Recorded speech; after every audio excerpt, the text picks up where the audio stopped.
ఆండాళ్ తిరువడిగళే శరణం. తిరుప్పావై 15వ పాసురం తెలుగులో భావం. ఇంటి లోపల ఉన్న గోపికకు బయట ఉన్న గోపికలకు సంభాషణారూపంలో ఉన్న పాసురమిది. బయటి గోపికలు: ఓ లేత చిలుక కంఠమాధుర్యము కలదానా, ఇంకను నిద్రించుచున్నావా, అయ్యో ఇది ఏమమ్మా. లోపలి గోపిక: పూర్ణులగు పూబోడులారా, నేనిదిగో వచ్చుచున్నాను. బయటి గోపికలు: త్వరగా రావమ్మా. లోపలి గోపిక: అబ్బా, గొల్లుమని ఉలికిపడినట్లు పిలువకండి, వస్తానులే. బయటి గోపికలు: నీవు చాలా నేర్పుగలదానవు, నీ మాటలలోని నైపుణ్యమును, నీ పుల్లవిరుపు మాటల కాఠిన్యమును మేము ఇంతకు ముందే ఎరుగుదుము. లోపలి గోపిక: పోనీలే, మీరే నేర్పుగలవారు, నేనే కఠినురాలను.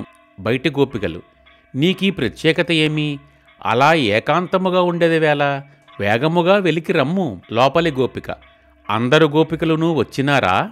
బయటి గోపికలు: అందరూ వచ్చితిరి, నీవు వచ్చి లెక్కించుకొనుము. లోపలి గోపిక: సరే, నేను వచ్చి ఏమి చేయవలెను?